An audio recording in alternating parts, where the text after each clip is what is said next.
کسی کاروبار میں گرفتار ہو یا مشغول ہو یا کسی بازار میں تم کھڑے ہو یا خرید فروخت کر رہے ہو اور اتنے میں نماز کے لیے اذان کا وقت ہو جاتا ہے اور مؤذن پکارتا ہے حی علی الصلاۃ، آؤ نماز کی طرف، حی علی الفلاح، آؤ کامیابی کی طرف، تو تم دنیا کی کامیابی کو وہیں چھوڑ دو، دنیا کے تمام کام وہیں چھوڑ دو اور سے منہ موڑ کر مسجد کی طرف کو رخ کر لو اور اللہ کا ذکر کرو اور اس کے رسول پر درود پڑھو، تو یہ تمہارا عمل اس نبی کی حدیث سے میں بتاتا چلوں، نبی ارشاد فرماتے ہیں کہ جس نے جمعہ کے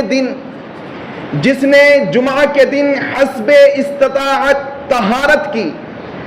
غسل کیا، وضو کیا اور وضو کرنے کے بعد اس نے تیل لگایا، وضو کرنے کے بعد اس نے خوشبو لگائی، عطر لگایا، وضو کرنے کے بعد اس نے اچھے کپڑے، بہتر کپڑے، صاف ستھرے کپڑے پہن کر گھر سے روانہ ہوا مسجد کے لیے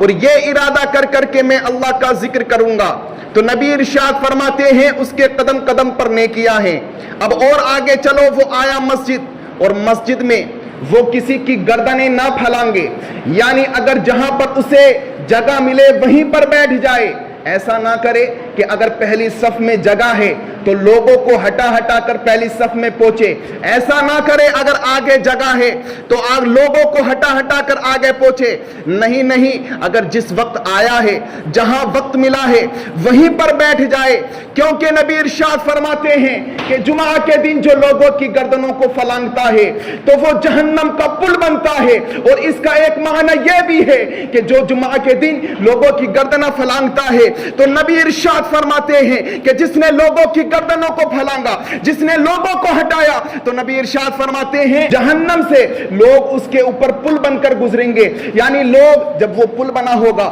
تو لوگ اس کے اوپر سے گزریں گے، اور ارشاد فرماتے ہیں، نبی ارشاد فرماتے ہیں آ گئے ہو تم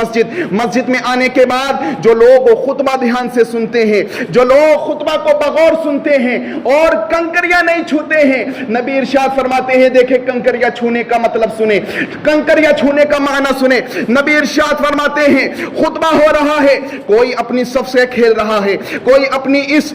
صف سے تمام چیزوں سے کھیل رہا ہے، کنکریوں سے کھیل رہا ہے، تو اس نے اپنا تمام جو بھی خطبہ کا ثواب تھا، نماز کا ثواب تھا، اس نے لغو کر دیا، اس نے بےہودہ کام کیا ہے، بے ضروری کام کیا ہے، اور اس بے ضروری کام کرنے کی بنیاد پر اس کا خطبے کا ثواب ختم ہو جاتا ہے، خطبے کا جو ثواب ملنا ہوتا ہے وہ ضائع ہو جاتا ہے، اور جب خطبہ کا ثواب ضائع ہو گیا تو نماز کا ثواب کہاں بچے گا؟ کیونکہ جمعہ کے لیے یہی خطبہ شرط ہے، اور جو خطبہ کو چھوڑ دیتے ہیں تو ان کی نماز کا کیا عالم ہوگا؟ میاں سنے آج جب خطبہ ہوتا ہے لوگ باتوں میں مشغول ہیں، آج جب خطبہ ہوتا ہے تو لوگ اپنے کاموں میں مشغول ہیں، آج جب خطبہ ہوتا ہے تو لوگ نمازوں میں مشغول ہیں۔ یاد رکھنا دوران خطبہ میں کوئی قضا جائز نہیں ہے، کوئی نفل جائز نہیں ہے، کوئی فرض جائز نہیں ہے، کوئی سنت جائز نہیں ہے۔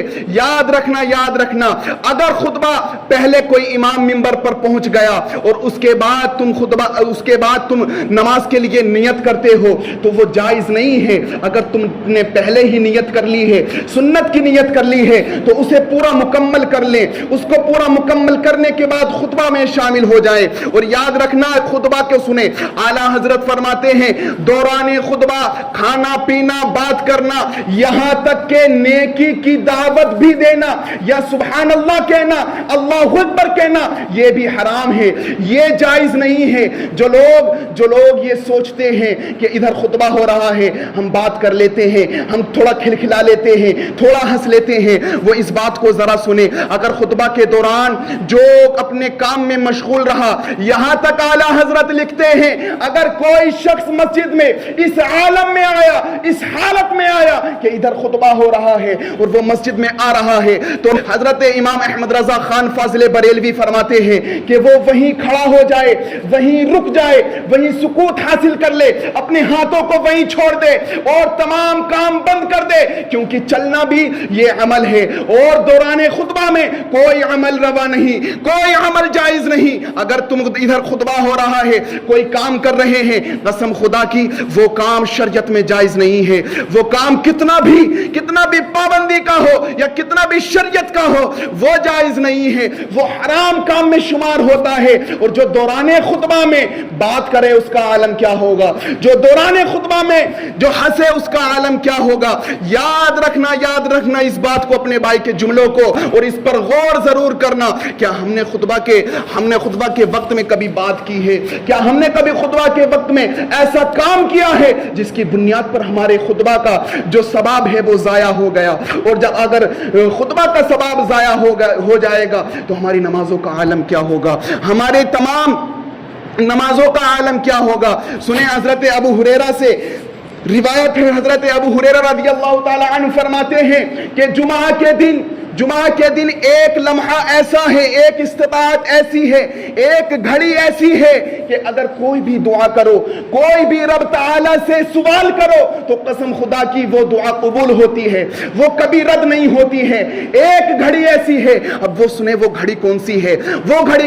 ہے؟ حضرت اشعری رضی اللہ تعالی عنہ کے بیٹے حضرت ابو بردہ رضی اللہ تعالی عنہ سے حضرت عبداللہ بن عمر رضی اللہ تعالی عنہ دریافت کرتے ہیں، کیا تم نے اپنے والد سے کوئی نبی کی حدیث سنی ہے جو نماز